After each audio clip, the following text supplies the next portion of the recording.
काकभूषुंडी जी गरुड़ जी से कहते हैं, गरुड़ सुख देने वाला केवल सत्संग है, संत मिलन सम सुख जग नहीं, नहीं दरिद्र सम दुख जग माही। दरिद्रता से बड़ा कोई दुख नहीं है, इसलिए घर में दरिद्र को आने मत दीजिए। और दरिद्र को रोकना है तो आप शुद्धि रखो, घर को भी शुद्ध रखो, घर में गंदगी न रहने पाए, बिस्तर भी शुद्ध, गाड़ी शुद्ध, साड़ी शुद्ध, शरीर शुद्ध, सामान शुद्ध, बर्तन शुद्ध, सब पवित्रता आपके घर में रहे। क्योंकि लक्ष्मी पवित्रता में प्रवेश करती है, गंदगी से निकल जाती, बाहर हो जाती है। और दरिद्र जहाँ गंदगी होती है वहीं प्रवेश करता है। आप पवित्रता अपनाइए, देखिए आपके साथ साथ लक्ष्मी जी आगे पीछे दाएं बाएं चलेंगी, आपके घर में कभी दरिद्र नहीं आएगा। चप्पल जूते भी शुद्ध रखो।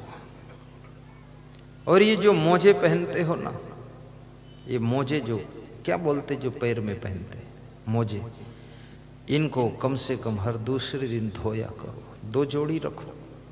इसमें तो बहुत पसीना आता, बहुत बदबू आती, बहुत गंध आती। और थोड़ा सा आप मोजे कम भी पहनो, ठंडी बहुत हो तो पहनो, बाकी निकाल दो, खुला अंगुलियां रहे। मैंने तो कभी मोजा पहना ही नहीं जिंदगी में, न कभी ये वाला पहनता हूँ। कुछ नहीं, फालतू काम है। नल पर जाओ तो भीग जाता है, उसमें बदबू बहुत आती है, बहुत गंध आती, पसीना पसीना सब जूते के अंदर कसा कसा। थोड़ा सा ठंडी भी शरीर में लगनी चाहिए, थोड़ा गर्मी भी ज्यादा लगनी चाहिए। एक बहुत मेरे भक्त डॉक्टर ने बताया है, जिसके शरीर में 4 घंटे कड़ी धूप सूरज की लगेगी वो व्यक्ति 90% बीमार ही नहीं होगा। क्या बात बताया है। और उसने बताया जिसके शरीर में ये खुली हवा भी लगेगी वो बहुत स्वस्थ रहेगा। और उसने बताया जो थोड़ा नंगे पांव चलेगा और दौड़ेगा उसको बुखार सर्दी जुकाम नहीं आएगा। थोड़ा नंगे पांव भी चलने का अभ्यास कीजिए, मिट्टी पर भी चल दीजिए। और थोड़ा सा सरसों का तेल भी पैरों में मालिश कर दीजिए। सरसों का तेल जॉइंटों में, सरसों जानते हो, शुद्ध सरसों का तेल। और उस डॉक्टर ने ये भी बताया कि सरसों के तेल के समान खाने के लिए, स्वास्थ्य के लिए कोई और तेल ही नहीं है, इसलिए सरसों का तेल खाइए तो सबसे अच्छा है। और या फिर मूंगफली का तेल खाइए, और या कि फिर बताया है सोयाबीन का भी तेल ले सकते हो, लेकिन सरसों का तेल सबसे टॉप है। वो भी रिफाइन नहीं होना चाहिए, डायरेक्ट सरसों लीजिए, धोइए, सुखाइए, पेरिए, तेल निकालिए, डब्बे में भरिए और सब्जी बनाइए, फिर खाइए, फिर देखिए क्या चमत्कार है। जो कुछ होने वाला है वो वर्णन नहीं हो सकता है। आपका शरीर ठीक रहेगा। और सरसों का तेल यदि नाभि में लगा लो स्नान के बाद, तब तो उसकी बहुत बड़े चमत्कार, केवल 3 बूंद। और घी यदि नाभि में लगा दो, गाय का घी, देसी घी नाभि में थोड़ा सा, बस उसका भी बहुत चमत्कार है। नाभि से पूरा कनेक्शन है, आपका सिर दर्द भी ठीक हो जाएगा, बहुत फायदा होगा नाभि में लगाने से। लेकिन कान में सरसों का तेल नहीं डालना चाहिए, घी भी नहीं डालना चाहिए कान में। ये कान में तेल घी शक्कर नहीं डालना है, कान में पानी भी नहीं भरना चाहिए, कान में लकड़ी भी नहीं घुसेड़ना चाहिए। कितने लोग कान में लकड़ी घुसेड़ते हैं, अंदर का कचरा, पर्दा फट जाता है, फिर रुई लगाकर घूमते हैं, उसमें से मवाद निकलती रहती है।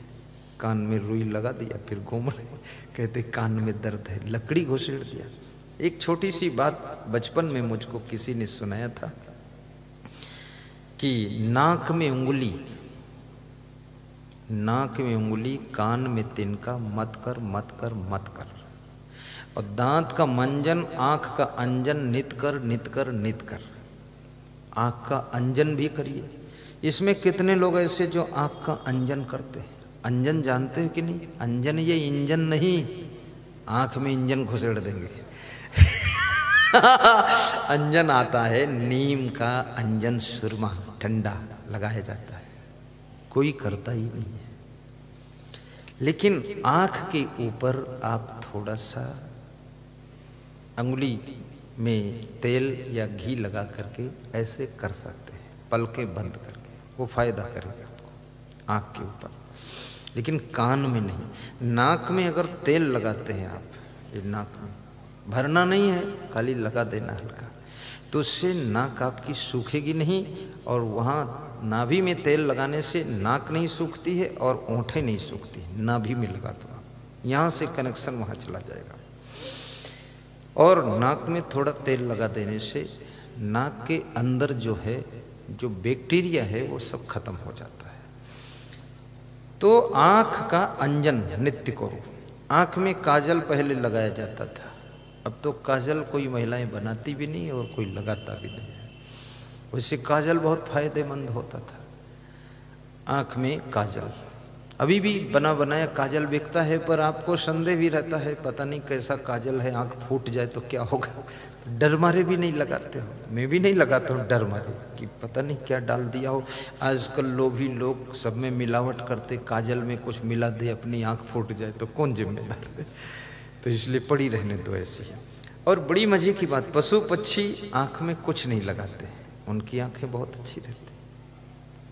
ये हमारे आपके जीवन का जो खान पान है, यूरिया, डीएपी और फास्फोरस, पोटास, इसके कारण जो है बहुत स्वास्थ्य में गड़बड़ियाँ होती हैं। यदि हम प्रकृति के जैसे चीज़ें हैं वैसी उनको ग्रहण करें तो स्वास्थ्य बहुत अच्छा रहेगा।